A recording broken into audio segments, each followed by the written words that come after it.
All right, newbies, we got all these projects we want you to invest in. So get your wallets out, go get some, crypto wallets and monies and all that. And consider everything I just said as total bullshit. This episode is about us telling you not to buy NFTs. Here we go.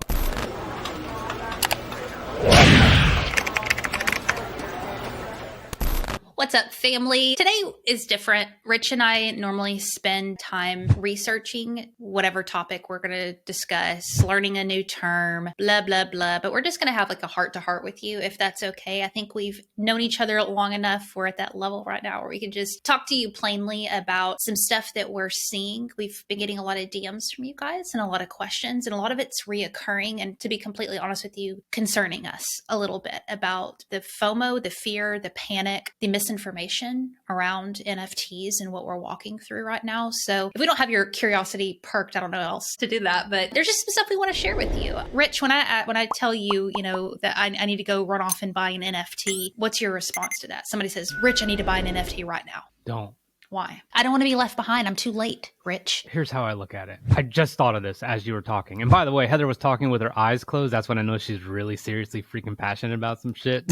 I hope this isn't a YouTube video because I wasn't even thinking about that. Yeah, but her eyes were closed. It was hilarious. And that's how I know. And we got your back. In your corner is how her emails and her signature line. So let me tell you this. We are in your corner. And when I hear someone say, I need to go buy an NFT, I think you don't need to do anything. But what I thought of as she was talking was, what would your life be right now if NFTs had not been introduced to it? Would you be spending? Would you be spending hours on Discord? Would you be learning as intently as you are? Have you done that with the shit that matters the most in your life? Like if you have aspirations of becoming a lawyer, even though NFTs are really cool, like are you still studying for the fucking LSATs? Like what are all the things that you're doing that NFTs have maybe derailed you from in the hopes that you could maybe be rich or not miss the train or I don't know what? So it's hard to believe because of the pace at which everything moves, but time is on your side. If you feel like you are in a rush, and I've been there, I promise you guys, oh my God, I've been there.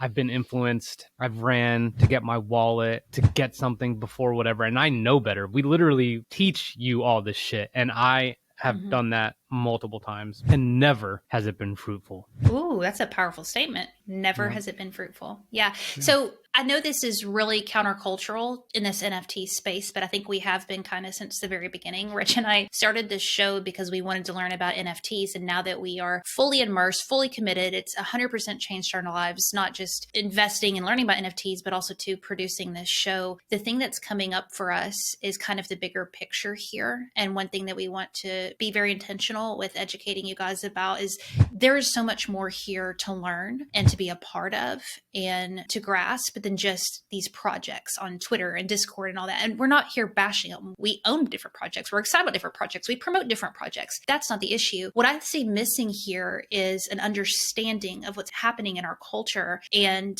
we're getting fixated on a very conventional approach to NFTs when the implications are way, way, way bigger. And yeah, maybe you want to invest in XYZ, but have you thought about the way NFTs are affecting businesses? Maybe your business? Have you thought about how it's going to affect the way that you take your kid to a game one day? What does all this mean for us as a culture? What does it mean that community building is such a hot thing right now? This transparency with blockchain and all that, these little small things that we're talking about, think about the bigger picture here and how that is going to affect our day-to-day lives, or if it does at all. And I think there's just a broader conversation to have other than, oh my God, have you seen the duck butts on Twitter? Are you going in on Mint? Blah, blah, blah, blah, blah. We get these DMs constantly, and most of the time we respond, no, we've never heard of them, and no, we're not going in on it. Rich and I don't invest in a lot, and we have a freaking NFT podcast. Yep. Why? Because we see a way bigger picture here, and we want to talk about that. I feel, and we're going to actually reference a lot of the comments and questions that we get, and obviously you guys know us by now, like we care about you at a very deep level, so none of this is derogatory or anything like that. But here's one trend I'm noticing. I feel like people live to get on that next mint or to get on that whitelist. And it's like, who gives a shit?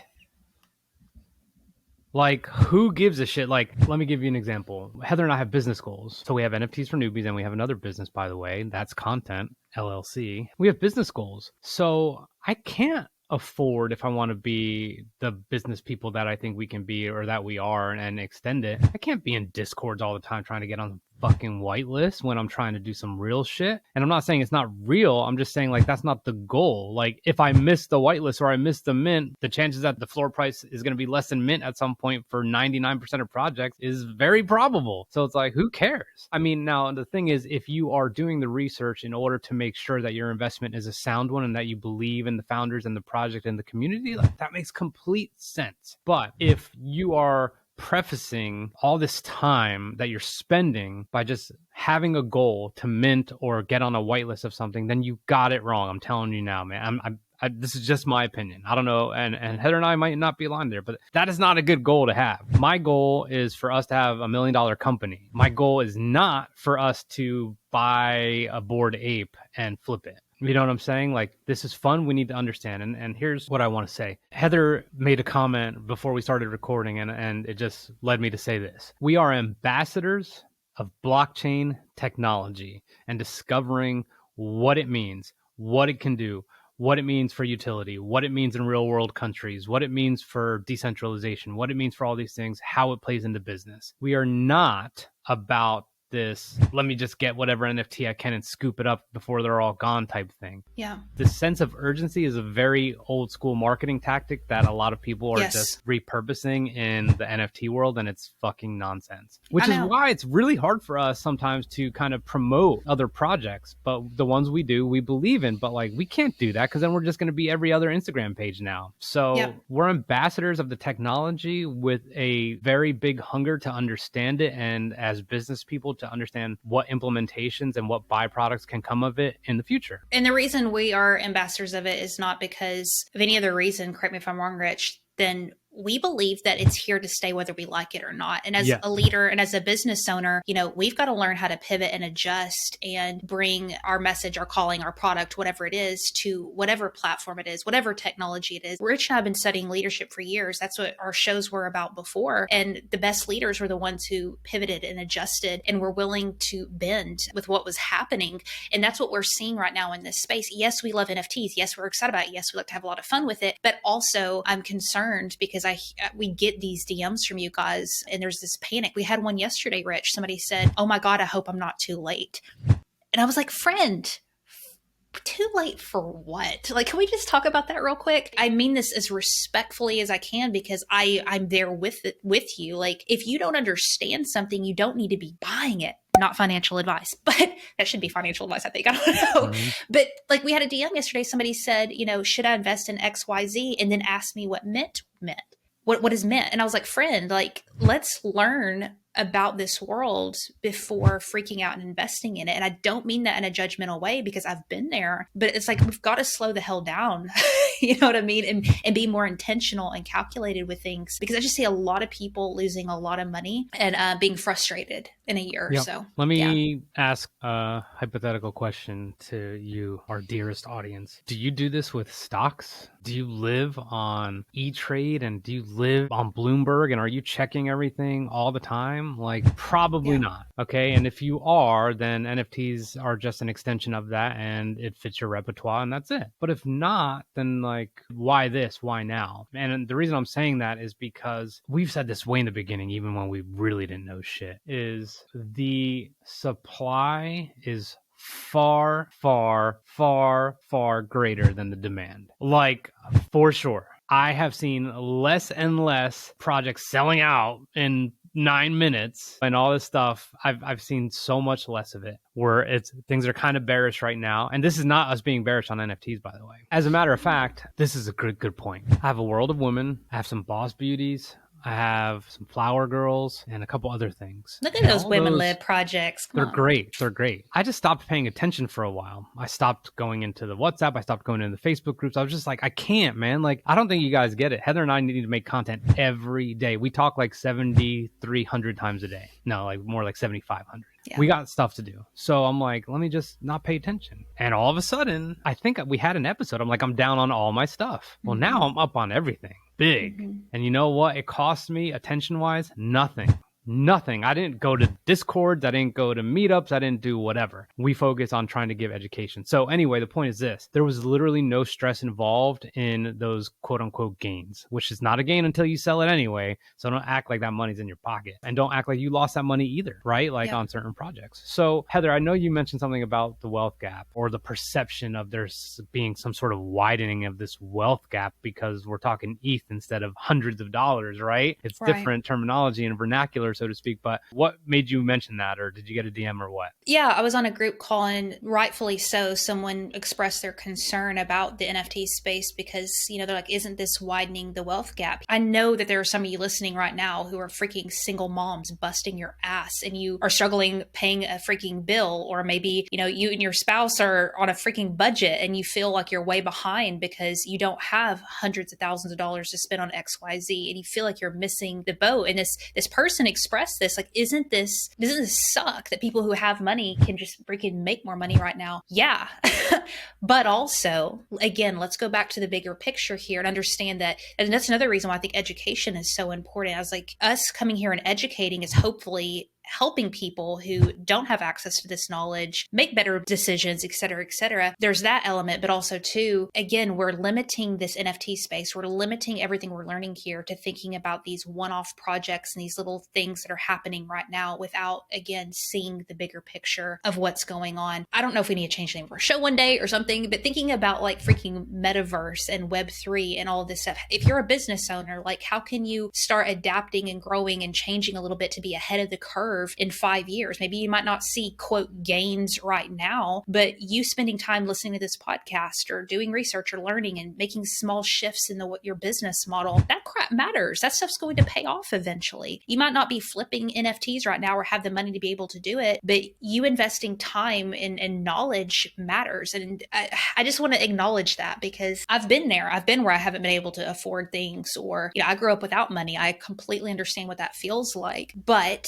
with that being said, I think you might not be making gains right now, but I think we're setting ourselves up for a longer term gain by educating ourselves and playing it really slow and smart. Yeah, I think we'll wrap here in a second, but here's something I thought of. How many tweets prior to NFTs did you see of celebrities buying this watch or this digital real estate or this game? Like, you didn't see Jimmy Fallon buys Bored Ape for $800,000, replace Bored Ape with Rolex or something. You don't see all that stuff. Now everything is publicized, and it is all driven by people connected in the NFT world, people who know there's a very impressionable group of people out there, especially the ones that we talk to, and that they're going to spend money. And like, who does it benefit? I mean, like, in the end, it's kind of like hard to imagine, like, actually who benefits? Like, some of the developers, some of the project people, does the blockchain benefit? Who's doing this? Like, blah, blah, blah. It's all convoluted and confusing, which is why we choose to just focus on the educational aspect of it. And at the same time, build a community that we help, hopefully,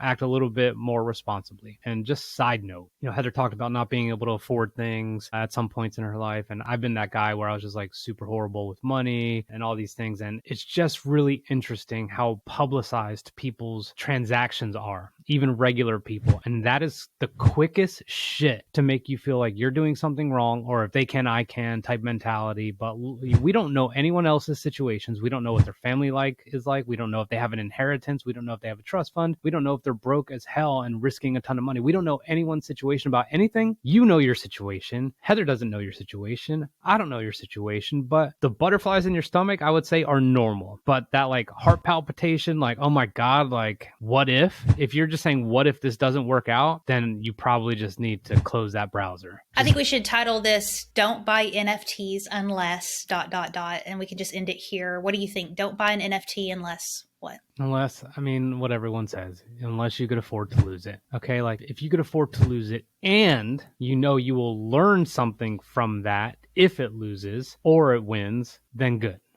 Okay? Yep. That's mine. What about you? I don't have anything to add. I completely agree with what you just said. We'll wrap it up here. Something a little bit lighthearted. We're going to end for our random question sent in from our listeners. This question comes from Zach at Azurosano over on Discord. And he asks, what is the best superpower to have? Richard. I don't want to say flying. Flying's overrated. That's what I was going to say. I don't know. I think speed, man. Like, God, if you could have speed, like mentally and physically, I think speed is like the shit. Because, like, I always like to say, I think I've said this to you, hurry, but don't rush. Or be fast, but don't Yeah, hurry. that confuses me so Okay, much. be fast, but don't hurry. You know what it's like to be hurrying. Like, you're out the door, I got the kids out, cool. I Oh, still shit, I don't get forgot it. to close the garage door. Like, that's hurrying, right? But you could just be fast, but not hurry. So I think speed, I love speed in business. I love speed in decision making. Speed would be an awesome superpower. I'm going to say something that's going to annoy you, but I don't care because I think the best superpower is probably empathy. I'm rolling my I eyes do. outside of my head. People who can be empathetic are badasses, dude. Like, Sure. there's not enough of it. That's it. That's all I got. And I would fly. I'd be flying around being empathetic. That's it, y'all. Make sure you connect with us over in Discord and don't buy an NFT. Bye. Just drop my mic again.